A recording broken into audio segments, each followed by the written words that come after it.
Bismillahirrahmanirrahim. Alhamdulillahi rabbil alamin. Wa bihi nasta'inu ala umuri dunya waddin wa ala alihi wa ashabihi wa man tabi'ahum bi ihsanin ila yaumiddin. Uhayyikum bi tahiyyatil Islam wa usallimukum bi ahsanis salam. Assalamu alaikum warahmatullahi wabarakatuh.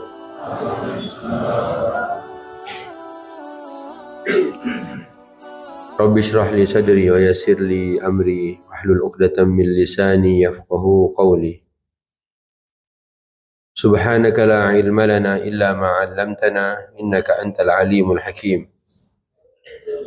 Allahumma anfa'na bima 'allamtana wa 'allimna ma yanfa'una wa zidna 'ilma. Allahumma inna na'udzubika min 'ilmin la yanfa' wa min qalbin la yakhsha' wa min nafsin la tashba' wa min du'ain la yusma'.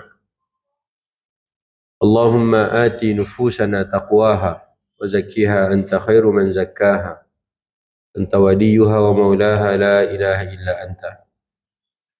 Khadifiddin, hadirin dan hadirat, bapak-bapak, ibu-ibu, abang-abang, adik-adik yang dimuliakan Allah Subhanahu wa taala. Alhamdulillah, Ramadan telah datang dan kata Nabi, ja'akum syahrun mubarak. Datang kepada kalian bulan yang penuh dengan keberkahan. Keberkahan itu adalah ziyadatul khair, bertambahnya kebaikan. Maka di bulan ini harapannya bagaimana amal-amal soleh kita semuanya sekeluarga khususnya bertambah. Jangan justru di bulan ini amal solehnya sedikit. Maka kata Rasulullah, ya baghiyal khairi aqbil. Wahai yang mencari kebaikan, maka inilah saatnya. Wa ya baghiyasy syarri aqsir. Wahai yang masih ingin melakukan perbuatan buruk, maka minimalisir. Maka alhamdulillah tuntunan sudah kita dengar pastinya di setiap bulan Ramadan. Nasihat dari para guru, kiai, ustaz-ustaz. Tapi jangan lupa Al-Quran itu pertama kali Allah turunkan, Allah tidak pilih di bulan lain kecuali bulan Ramadan. Maka Ramadan itu adalah bulan Al-Quran sebelum dia jadi bulan puasa. Karena kata Ibnu Qayyim Al-Jauziyah rahimahullah, Rasulullah sallallahu alaihi wasallam beliau hanya sempat berpuasa bulan Ramadan seumur hidupnya 9 kali saja. Karena syariat puasa Ramadan itu baru diberikan oleh Allah, ditentukan pada tahun kedua sesudah Nabi berhijrah ke Madinah. Maka selama Nabi di Mekah ketemu Ramadan, tapi Nabi tidak berpuasa. Karena belum ada syariat puasa. Maka dalam seumur hidup Nabi hanya sempat puasa Ramadan 9 kali. Siapa yang di sini sudah lebih dari 9 kali puasa Ramadannya? Hampir semua. Bapak-bapak nampaknya dah 40 kali puasa Ramadan. Tapi kalau ditanya tentang juz 30, mungkin banyak yang belum tahu. Itulah kenapa fokus kita di bulan Ramadan itu harusnya lebih banyak untuk Al-Quran. Cuman jangan dihatamkan saja. Kalau cuma hatam, sudah banyak yang melakukan. Tapi bagaimana kita bisa paham? Contoh, baca surat Toha. Toha itu temanya apa? Surah Toha itu tema secara keseluruhan surat itu apa? Atau yang paling panjang deh, Al-Baqarah. Tema keseluruhan Al-Baqarah itu apa kalau ditanya? Ya panjang Ustaz. Bukan masalah panjangnya, temanya apa? Sedang bicara apa dia? Contoh tadi yang dibaca imam pada rakaat pertama, Al-Kahf. Mengapa suratul Kahf itu dibaca setiap pekan? Pernah nggak bapak-bapak, ibu-ibu mengkaji apa sih sebenarnya yang diharapkan? Yang kita ketahui di antara yang bisa dapat membuat kita terhindar dari fitnah Dajjal adalah membaca suratul Kahf. Tapi kan tidak ada cerita Dajjal di dalamnya. Rasul Shallallahu Alaihi Wasallam pernah mengingatkan, setiap Rasul yang diutus itu pasti menceritakan kepada umatnya tentang Dajjal. Semua Nabi yang diutus. Pertanyaannya, Bapak-bapak, Dajjal itu matanya ada berapa? Satu atau dua? Oh satu. Mata Dajjal, oh dua. Matanya Dajjal itu satu atau dua? Satu. Nggak jadi dua. Oke, satunya itu gimana? Di tengah-tengah, kayak minion. Hah? Tuh kan? Nggak ada yang berani jawab. Ini takut salah atau memang nggak tahu? Oh nggak tahu. Udah mau wafat juga. Makanya tadi, kenapa setiap Nabi diutus pasti ceritain tentang Dajjal? Dan kita setiap Jumat mengulang-ulang Al-Kahfi. Baik, yang kedua, saat nanti Dajjal muncul, kan Dajjal muncul hanya 40 hari di bumi kita ini. Di bumi ini, keliling-keliling dunia, Dajjal melakukan perjalanan hanya berapa hari? 40 hari. Hanya 40 hari. Tapi ketika Nabi mengatakan hari pertama Dajjal keliling-keliling, itu rasanya seperti 40 hari. Hari pertama. Padahal kalau di total cuma 40 hari saja. Tapi hari pertama Dajjal muncul itu seperti rasanya 40 hari. Sekarang kita udah 5:38. Menunggu zuhur kira-kira Jumatan nanti berapa jam? Lumayan lah ya. Bapak seperti menunggu yang 40 hari juga Pak. Makanya saat muncul Dajjal, apa makanan atau konsumsi yang terbaik yang bisa kita makan? Konsumsi terbaik saat manusia diuji oleh Allah dengan fitnah Al-Masih Ad-Dajjal. Apa yang terbaik bisa dilakukan oleh kita? Konsumsi terbaik kita apa? Makan pisang? Durian? Atau puasa? Hah? Makanan yang diciptakan? Makanan yang tidak haram? Apa, adik? Zikir. Zikir, Pak. Jadi kalau kita nggak tahu, kenapa nggak belajar? Ustaz jangan gitu dong. Pak, maka Ramadan ini madrasah. Allah sterilkan seluruh syaitan hanya khusus di bulan ini. Supaya apa? Ini, pelajari Qur'annya. Kalau kita nggak belajar di bulan Ramadan, insya Allah 11 bulan nggak bakal kita pelajari. Kenapa? Karena 11 bulan itu syaitan masih banyak, Pak. Satu-satunya bulan syaitan dibelenggu hanya di bulan Ramadan. Makanya ayo maksimalkan belajar Quran itu di sekarang ini. Jangan hatam. Contoh tadi surat Al-Kahf. Oke? Al-Kahfi dibaca Pak Imam tadi. Ashabul Kahfi ditidurkan berapa lama? Berapa tahun? Allah sebutkan mereka ditidurkan selama 300 tahun dan ditambah 9 tahun. Berarti totalnya? Oke. Ketika Ashabul Kahfi dibangunkan dari tidur mereka, mereka saling bertanya, berapa lama kita tidur di dalam gua? Apa jawaban mereka? Sehari atau setengah hari. Pak, berarti kalau 300 tahun tidur, itu pas bangun rasanya sehari setengah hari. Dalam suratul Baqarah, kata Allah apa? Ada satu orang, Allah tidurkan selama 100 tahun. Ketika dibangkitkan, ditanya, berapa lama kamu tidur? Apa jawabannya? Sehari atau setengah hari. Di akhir surat Al-Mu'minun, Allah bertanya lagi, berapa lama kamu tinggal di dunia? Jawabannya sehari atau setengah hari. 300 tahun, 100 tahun, seumur hidup di dunia, semua jawabannya nggak ada bedanya. Sehari setengah hari, sehari setengah hari. Berarti sebenarnya kita tinggal di bumi ini berapa lama? Hah? Sehari atau setengah hari? Bapak puasa aja 1 bulan? Sehari setengah hari. Itulah mengapa Al-Kahfi cerita pada kita 300 tahun. Nggak perlu kamu tidur 300 tahun lagi. Kita hari ini nggak usah tidur 100 tahun, nggak usah hidup 300 tahun. Nikmati hidup itu. Jalani hidup itu sesuai maunya Allah. Maka caranya bagaimana? Maka di antara tips yang oleh Allah diberikan dalam Al-Kahfi adalah sabarlah kalian bersama komunitas kalian, bersama orang-orang di circle kalian untuk ngapain? Wasbir nafsaka ma'al ladzina yad'una rabbahum bil ghadati wal 'ashiyyi yuriduna wajhah. Sabarkan dirimu bersama dengan orang-orang yang tekun beribadah pagi hari, sore hari. Di mana? Di rumah-rumah Allah. Sabar. Kalau nggak bisa sabar, nanti pas Dajjal muncul, kewalahan kita.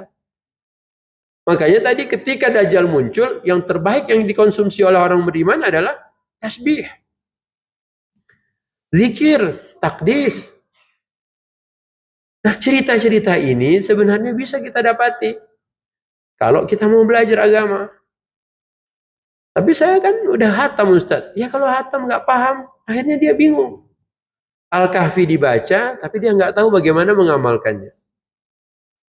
Contoh lagi, yang lain. Coba buka ayat 17. Kalau malas ngambil Quran, ini dah bulan Ramadan, nggak ada syaitan. A'udzu billahi minasyaitonir rajim wa tarasyamsa ayat 17, surat ke-18. Wa tarasyamsa idza tala'at tazawaru an kahfihim dzatal yamin. Wa idza gharabat taqriduhum dzatal shimal wa hum fi fajwatin minhu dzalika min ayatillah. May yahdillah fa huwal muhtad wa man yudlil falan tajida lahu waliyan mursyida. Oke, bacakan terjemahannya. Kau akan melihat matahari yang ketika terbit condong berseberangan kanan dari kedua mereka, dan yang ketika terbenam menjauhi mereka dari sedang mereka berada di tempat yang luas di dalamnya. Oke, udah bisa ngebayangin? Kebayang Pak? Kebayang? Apaan? Itu tadi yang dibacain. Belum, ulang lagi Pak Ketua. Kau akan melihat matahari yang ketika terbit condong ke sebelah kanan dari kedua mereka, dan yang ketika terbenam menjauhi mereka ke sebelah kiri, sedang mereka berada di tempat yang luas di dalam gua ini. Udah kebayang? Assalamualaikum. Udah kebayang belum? Apaan sih? Baca lagi Pak Ketua. Ini loh. Kau akan melihat matahari yang ketika terbit. Sebentar. Nih lihat, dengerin tuh. Ini tiap Jumat dibaca. Terjemahannya udah 2 kali diulang. Ini yang ketiga. Kalau nggak paham juga, karena syaitan atau memang karena Bapak? Ayo, faktor yang membuat kita kok nggak paham-paham tuh karena memang bawaan dari lahirnya Bapak atau memang karena godaan syaitan? Pak, Bapak nggak bisa lari sekarang, Pak. Syaitan nggak ada. Akhirnya kan kita bisa, ya Allah ternyata selama ini gua begini-begini aja ya. Oke ya, dan engkau melihat matahari ketika kapan? Tala'at, ketika terbit. Condong dari sebelah yamin. Ketika terbenam, mataharinya condong dari mana? Sebelah kiri. Ashabul Kahfinya di mana? Ashabul Kahfi ada di Fajwah, tempat yang luas di tengah gua. Oke, anggaplah ini guanya. Ini gua. Masjid ini Darussalam. Kalau pagi nanti matahari terbit, ada nggak sinar yang masuk? Dari mana? Kiri atau kanan? Kanan. Ketika matahari terbenam, ada nggak sinar yang masuk ke masjid? Dari mana? Mirip Pak? Mirip? Ashabul Kahfinya di mana? Di tengah. Berarti Bapak ini Ashabul Kahfi? Enggak, Ashabul Kahfi bobo. Bobo dia. Bapak kan nggak ada yang bobo ini. On semua. Tayyib. Oke, lanjut ceritanya. Udah bayangin sekarang. Harus 3 kali diulang ketua baru dia mau. Lanjut. Dengarkan lanjutannya. Adalah sebagian dari tanda-tanda kebesaran. Kata Allah itu, nih cerita yang barusan ini, itu adalah sebagian dari tanda-tanda kebesaran Allah. Emang unik banget ceritanya? Atau biasa aja? Mau bilang unik, di mana uniknya? Mau dibilang biasa aja, emang biasa aja. Ini Quran, Pak. Quran itu hudan bukan? Petunjuk bukan? Kata Allah, cerita barusan, cerita matahari terbit, cerita matahari saat terbenam, cerita sinarnya masuk ke dalam gua, cerita Ashabul Kahfi di tengah gua. Dzalika min ayatillah. Ini di antara tanda kekuasaannya Allah. Di mana letak kekuasaan dan kebesaran Allah dalam cerita barusan? Ceritanya nggak pada suatu hari, nggak. Ceritanya Allah langsung bilang, matahari saat terbit, matahari saat terbenam, kalau engkau melihat mereka, begitu posisinya. Kalau kita nggak pernah memperhatikan, nggak pernah mengaktifkan akal kita, kalbu kita, ya selamanya ya cuman bacaan doang. Tapi kalau kita mau, Pak, nanti kita akan menemukan di mana letak maha hebatnya Allah dalam cerita ini. Lanjut.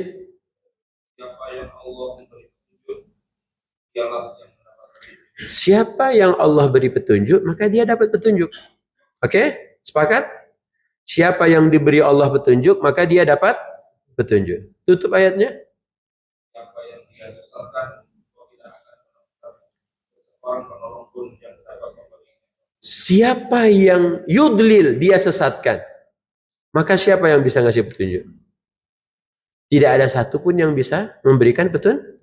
Berarti Allah yang menyesatkan manusia. Berarti yang menyesatkan manusia Allah. Assalamualaikum. Yang menyesatkan manusia Allah. Oh, dirinya sendiri. Assalamualaikum bapak-bapak. Yang menyesatkan manusia siapa? Oh, nunduk semua, lagi sahur. Tadi kan wa may yudlil falan tajid lahu waliyan mursyida. Siapa yang disesatkan oleh Allah, maka tidak ada satupun yang bisa memberikannya petunjuk. Baik, penggalan ayat ini atau satu ayat ini, di mana petunjuknya buat saya? Apa hudannya? Hidayah Qur'aniyahnya di mana? Karena kalau cuman ayat doang dan hanya informasi, nggak ada petunjuk, terus ngapain? Memang penting banget cerita ini harus Allah sebutkan dalam surat Al-Kahf. Diulang-ulang pula dalam ketika hari Jumat. Terus bagaimana ayat ini bisa membuat saya selamat dari fitnah Dajjal besok? Itulah yang harusnya mengapa Ramadan kita fokuskan waktu kita, berikan waktu terbaik kita, pelajari Al-Quran. Bukan hatam. Kalau hatam insya Allah akan hatam 30 tahun lagi. Jika 1 tahun 1 juz. Cuman bapak-bapak umurnya udah 70. Tambah 30 ya Ashabul Kahfi. Baik. Perhatikan matahari. Matahari setiap pagi terbit. Setiap pagi terbit. Setiap sore terbenam. Kok bisa matahari yang setiap pagi terbit, setiap sore terbenam, masih ada orang yang enggak mendapatkan sinar matahari? Apa alasannya kira-kira? Tidur. Kata Pak Imam, tidur. Sepakat? Matahari setiap pagi terbit, setiap sore terbenam. Kok ada orang yang dia tidak dapat sinar matahari? Apa jawabannya? Tidur, Pak. Apalagi? Ditutup apanya? Hah? Dikutub. Lagi di Bontang dia dikutub. Yalah, oke. Ada lagi? Di gua. Masya Allah. Ada lagi? Kalau jawabannya orang yang tidur tak mendapatkan sinar matahari, ini barusan Allah ceritain apa? Ashabul Kahfi di mana? Di gua. Kok dia bisa dapat sinar matahari dan dia di gua? Kalau kita sebutkan mereka tidak dapat sinar matahari karena mereka di gua, justru Allah ceritakan itu. Satu, mereka tidur tetap dapat sinar matahari. Dua, mereka di dalam gua tetap dapat sinar matahari. Ada orang yang tidak tidur, ada orang yang tidak sedang di gua, tapi nggak dapat sinar matahari. Kenapa? Kenapa? Assalamualaikum. Kenapa? Mikir nggak dapat, mikir lagi nggak dapat. Ya mikirnya pagi-pagi, no, mikirnya tadi malam, no. Habis tarawih mikir. Tahu kenapa? Karena dia nggak buka jendela, Pak. Karena dia apa? Karena memang dia sendiri yang pilih untuk tetap di kamarnya. Dia sendiri yang nggak membuka pintunya, dia nggak mau keluar dari rumahnya. Itu yang membuat dia nggak dapat sinar matahari. Kalau hanya alasan tidur nggak bisa dapat sinar matahari, ada ashabul kahfi, kata Allah, setiap pagi sinar matahari masuk ke dalam gua. Setiap sore sinar matahari masuk dari sebelah kiri. Dan di mana posisi ashabul kahfi? Ada di bagian luas di tengah-tengah gua. Berarti tidur tetap dapat sinar matahari. Ketika mereka dibangunkan sesudah 309 tahun, mereka ada yang pegel? Ada yang pegel-pegel? Ada yang kesakitan? Bangun-bangun nyari rumah sakit atau nyari makan? Nyari makan, Pak. Apa bedanya dengan kita? Yang tidur hanya beberapa menit, tidur hanya beberapa jam, bangun-bangun lapar. Mereka 309 tahun loh. Begitu pula Al-Quran. Al-Quran ada di rumah kita? Ada di kantor? Ada di HP?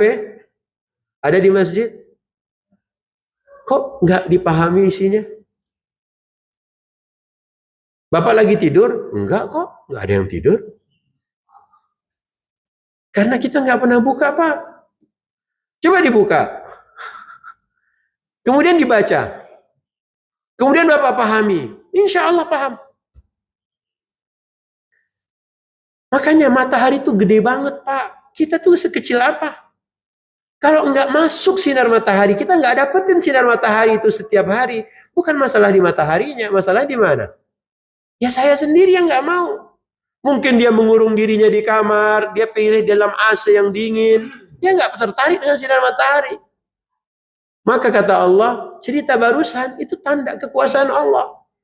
Coba dipikir-pikir, gua kok sinar matahari ketika pagi bisa masuk ke dalamnya? Berarti kecondongan berapa derajat sinar matahari pagi bisa masuk ke dalam gua? Mikir lagi dia. Berapa derajat, Pak? Kalau matahari saat terbit tuh syuruk 6.19 nggak boleh sholat, ya kan? Tambah 15 menit, 13 menit baru boleh sholat. Kalau saat 6.19 itu matahari ketinggiannya berapa derajat? Berapa derajat? Kok dia bisa masuk ke dalam gua sinarnya ketika terbit? Kan nggak ada yang bisa jawab. Yang bisa jawab kalau dia meneliti. Yang bisa jawab, ya Allah lah yang punya kerjaan. Ketika matahari sore dia terbenam, sinarnya masuk juga. Berarti faktor yang membuat ashabul kahfi 309 tahun tetap sehat apa? Sinar matahari. Apakah sepanjang hari? Enggak, cuman 2 kali doang. Saat terbit dan saat terbenam. Bukankah bapak-bapak dulu begitu juga? Emang iya Pak Ustadz, dulu waktu muda-muda bapak-bapak ngajinya kapan Pak? Pagi sama habis subuh sama habis maghrib. Cukup nggak buat bapak-bapak jadi orang-orang yang rajin sholat? Cukup Pak. Tapi kalau anak-anak hari ini ngajinya habis subuh enggak, habis maghrib enggak, kira-kira nanti tuanya bisa kayak bapaknya enggak? Ini yang soft pertama, soft kedua ini muda-mudanya habis subuh sempat ngaji, habis maghrib ngaji lagi. Ini hari tuanya bisa duduk di soft pertama. Kalau anak hari ini, paginya dia nggak ngaji, subuhnya nggak mengaji, maghribnya nggak mengaji, kira-kira masa tuanya di saf pertama atau dikubur? Makanya Allah lagi cerita, cuman tapi kita harus baca. Kenapa Allah harus cerita cuman pagi dan petang?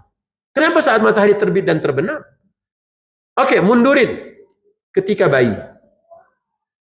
Anak bayi dibawa berjemur jam berapa sama mamahnya? Oke. Dibawa main jam berapa sama ayahnya sore hari? Kan cukup 2 kali doang. Bawa berjemur di pagi hari, sore hari bawa jalan-jalan ke taman Bontang. Sehat, insya Allah sehat Pak. Jika bicara jasadnya, maka cukup matahari pagi dan cukup pula matahari ketika sore. Ketika dia bicara tentang Quran, cukup dia ngajinya habis subuh dan cukup dia ngaji habis maghrib. Tapi dia nggak keluar rumah, dia nggak keluar kamar, dia main game melulu, habisin pulsa, habisin apa semuanya. Kira-kira gimana nasibnya nanti? Gimana nasibnya? Jasadnya hancur, umur 20 tahun cuci apa lagi? Ginjal, cuci darah, apa lagi? Umur 30 tahun udah kena apa lagi? Stroke. Itu lihat hari ini tuh. Makanya Al-Kahfi dibaca setiap Jumat itu ada petunjuk kok. Pertanyaannya, kok mereka bisa dikasih oleh Allah? Kan mereka tidur. Kok mereka bisa dikasih sama Allah? Ternyata jawabannya di ayat ke-10. Buka ayat 10. Idh awal fityatu ilal kahf. Faqalu. Apa? Rabbana atina fid dunya. Ya enggak lah Pak. Itu doa apa? Itu Al-Baqarah. Rabbana atina min ladunka rahmatan wa hayyi' lana min amrina rasyad. Itu kuncinya. Oh, doa itu Ustaz ya. Bukan masalah doa itu, lihat artinya. Lagi-lagi Pak Ketua yang harus baca. Yang lain semuanya sedang khusyuk. Lihat apa terjemahan doanya. Ayat 10 surat Al-Kahf.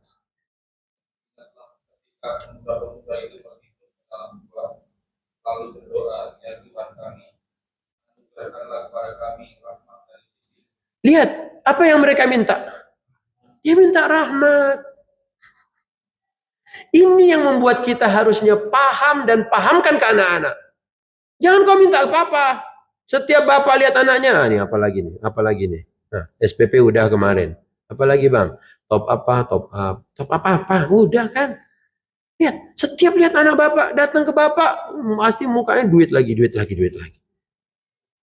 Ini lo belajar, mintalah rahmat dari siapa? Ar-Rahman, Ar-Rahim. Allah tak ceritakan apapun doanya kecuali hanya satu-satunya doa Ashabul Kahfi. Berkat satu doa dan mereka panjatkan, Allah kabulkan dan Allah jaga mereka 309 tahun. Ya Allah, ini doanya nggak tahu mau minta apa. Sekalinya berdoa, Allahumma fulus melulu. Makanya, adik-adik, minta rahmat sama Allah tuh. Rahmat itu apa? Biar disayang Allah. Gimana pun nanti caranya, itu Allah lebih ngerti. Wah, Allah yang ciptakan kok.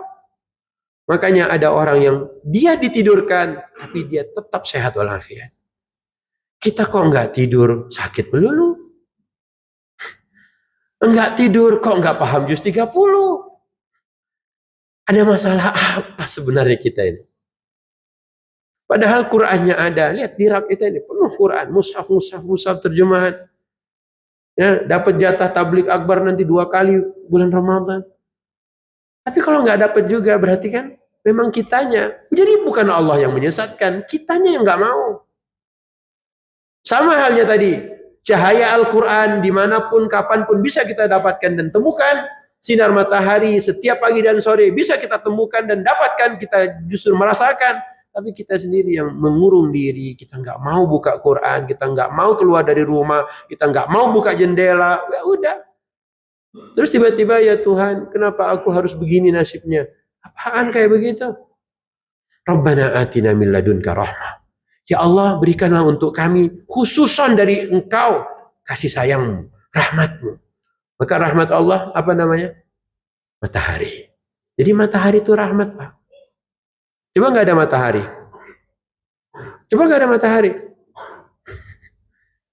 Coba nggak ada bulan, coba nggak ada siang, coba nggak ada malam, coba nggak ada langit, coba nggak ada bumi. Makanya kata Allah, alladzi ja'ala lakumul arda firasyan was samaa'a bina'an wa anzala minas samaa'i ma'an wa akhraja bihi minats thamarati rizqan lakum. Jadi Allah terangkan semuanya di Al-Baqarah ada, di surat Ali Imran ada, Al-Kahfi ada. Makanya Quran jangan cuma dihatamkan doang. Oke? Wahayyi lana min amrina rasyada. Baca ayatnya Pak, terjemahannya. Mudahkanlah bagi kami petunjuk pada setiap urusan kami. Jadi kalau kita ingin melakukan sesuatu, ngomong dong sama Tuhan. Ngomong sama Allah. Jangan semuanya orang tua, stres orang tua kalau dimintain terus. Ibu udah minta duit, anaknya nambah lagi.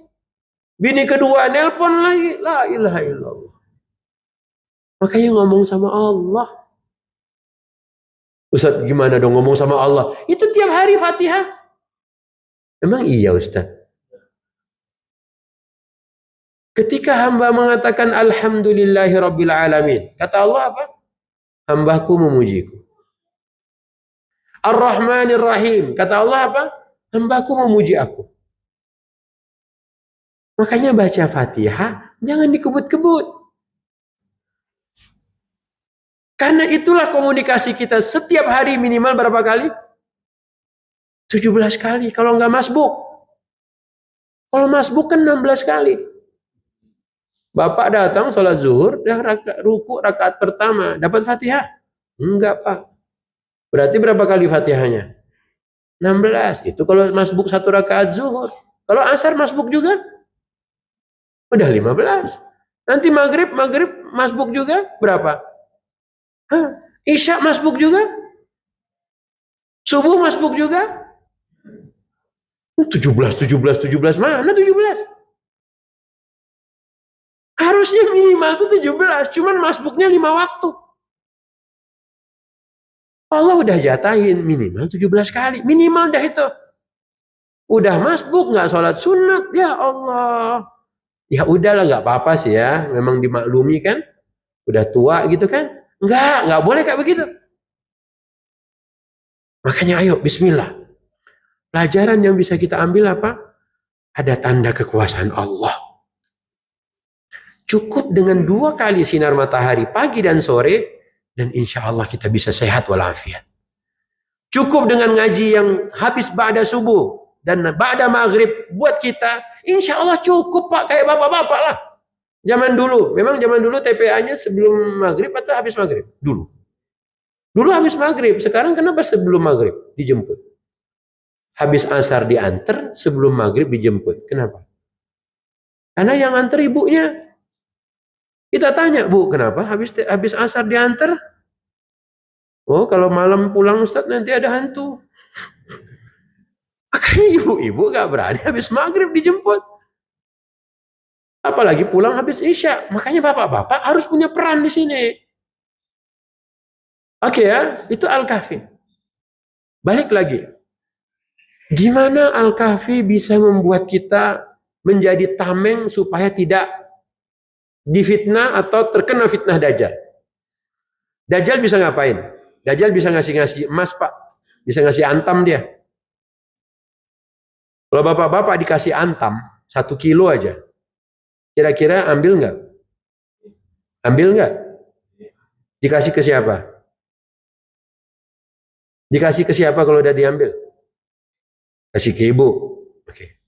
Kalau ternyata bapak ditawari Dajjal emas 1 kilogram dan ibu bapak serahkan, insya Allah bapak dan ibu dua-duanya masuk neraka. Kenapa? Karena bapak nerima dari Dajjal. Emang iya Pak Ustadz, itulah mengapa cerita Dajjal harus diceritakan. Tapi masalahnya, bapak tahu yang ngasih barusan itu Dajjal dari mana? Tadi matanya aja belum jelas. 1 atau 2, di tengah atau di pinggir. Bapak kenal dia Dajjal itu dari mana Pak? Iya matanya 1 atau 2. Di tengah atau di pinggir? Ini kan belum ada yang tahu nih. Ah, udahlah. Tapi itu Dajjal Ustaz. Apa buktinya? Itu di jidatnya ada huruf apa? Kaf, fa. Itu kalau dia belajar huruf hijaiyah, Pak. Coba huruf hijaiyah ada berapa? Huruf hijaiyah ada berapa? Wah, 25, 29. Coba. Mata Dajjal berapa? Bingung. Huruf hijaiyah 25, 29. Oke. Siapa yang mau jawab? Huruf hijaiyah ada berapa? Kita tes ya. Mau dites? Enggak mau? Takut? Siapa? Pak Ketua? Hah, kena terus dia. Nah, Pak samping Pak Ketua. Yang jenggotnya merah. Bismillah. Ada berapa huruf hijaiyah, Pak? 28. Oke, satu. Kita hitung bersama-sama. Udah, semua dia sebenar. Pak, ayo bismillah. Bunyiin, Pak. Alif. Pelan-pelan, pelan-pelan. Mau tak hitung? Dari mulai. Pelan-pelan. Pelan-pelan, Pak. Pelan-pelan. Pelan-pelan. Jangan cepat-cepat. Tenang. Oke, ya, pelan-pelan dimulai ya. Satu. Alif. Yang lain diam. Disuruh yang satu aja. Kenapa semuanya bicara? Ditanya tadi nggak ada yang mau jawab. Oke, bismillah. Sekali lagi terakhir. Satu. Alif. Ba. Ta. Ta. Jim. Ha. Kha. Dal. Zal. Ro. Tidak ro. Kok kemana-mana? Mana guru ngajinya nih? Mana guru ngajinya? Belum 28. Baru berapa coba? Baru 11. Assalamualaikum. Siapa yang bisa baca itu kafara? Hanya yang belajar ngaji. Kalau dia nggak pernah belajar huruf hijaiyah, gimana dia tahu itu huruf kaf? Jangan-jangan dibaca LNG, ya kan susah. Makanya, yuk Ramadan. Coba dipikir-pikir lagi, kok bisa ya Al-Kahfi itu membuat kita tameng tuh. Jadi tameng dari fitnah Dajjal. Di bagian mananya Al-Kahfi? Makanya agar kita paham, supaya kita mengerti siapa yang diberi petunjuk, maka Allah bilang dia dapat petunjuk. Tapi siapa yang disesatkan, nggak ada yang bisa ngasih petunjuk. Cuman jangan lupa, ngomong dulu sama Allah, no. Ayat 10 tadi. Apa mintanya? Minta rahmat. Makanya sebelum salam, tadi kita mohon perlindungan dari 4. Allahumma inni a'udzubika min, wa min, wa min, wa min,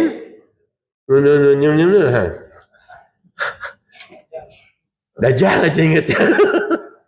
Subhanallah loh. Nabi itu saking baiknya, dapat wahyu dari Allah, diajarin ke kita. Hari Jumat baca Al-Kahfi. Sebelum salam baca doa. Hanya supaya kita bebas dari fitnah-fitnah tadi. Tapi masalahnya ketika kita cuma baca-baca tapi nggak paham, terus kita mau ngapain? Mau ngapain? Nah, karenanya Ramadan waktu yang paling pas untuk belajar.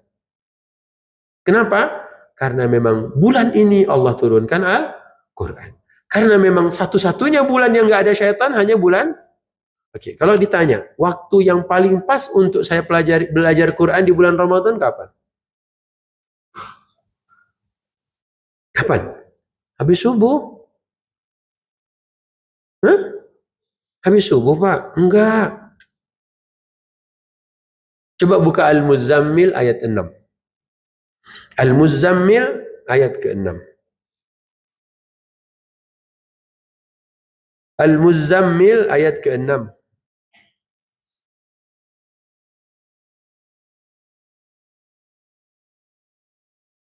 6.19 belum boleh sholat karena matahari terbit, haram sholat.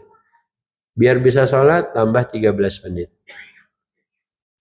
Ya paling mudah 15 menit aja deh. Silahkan. Ayat ke-6 surat apa? Al-Muzammil. Silahkan.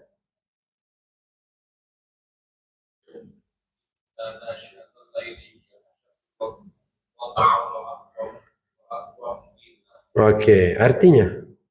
Sesungguhnya bangun malam itu lebih kuat pengaruhnya terhadap jiwa. Coba yang ngajarin siapa? Allah. Jelas wahyunya Pak. Al-Muzammil ayat ke-6.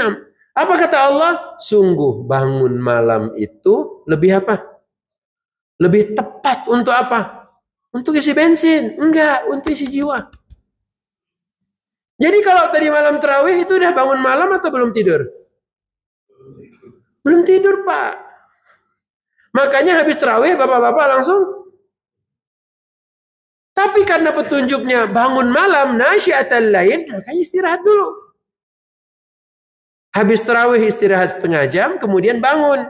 Itu top tuh Pak. Kalau bapak dan ibu pengen isi jiwa. Sepakat? Sepakat nggak? Assalamualaikum. Sepakat nggak? Kalau sepakat ngapain? Besok tuh. Nanti malam, ntar malam dah. Lanjut Pak. Jadi kata Allah, sungguh bangun malam lebih tepat untuk mengisi jiwa. Allah nggak bilang nggak boleh. Tapi Allah bilang lebih pas. Ya, jadi bukan subuh begini. Subuh begini tuh pengennya pulang aja terus. Apa 6.19, 6.19. Jadi pengen pulang terus Pak. Padahal kan nggak sarapan. Ya kan? Apa yang membuat pengen pulang? Kesel sama Pak Ustadz. Kapan selesai? Kapan selesai? Pengen dapat pahala umrah, pengen dapat pahala haji. Cuman Ustadznya ngomel-ngomel melulu. Oke, lanjut. Sungguh bangun malam itu lebih tepat. Yang ngajarin siapa? Allah. Lewat apa? Al-Quran. Wahyunya ini berarti ada nggak hudannya? Ada nggak petunjuk dari ayat barusan? Itulah namanya Quran sebagai hudan. Tutup ayatnya Pak. Dan lebih mantap ucapannya. Itu hanya pada malam hari. Di waktu malam, kalau Bapak mengaji, itu lebih berkesan daripada siang. Kenapa?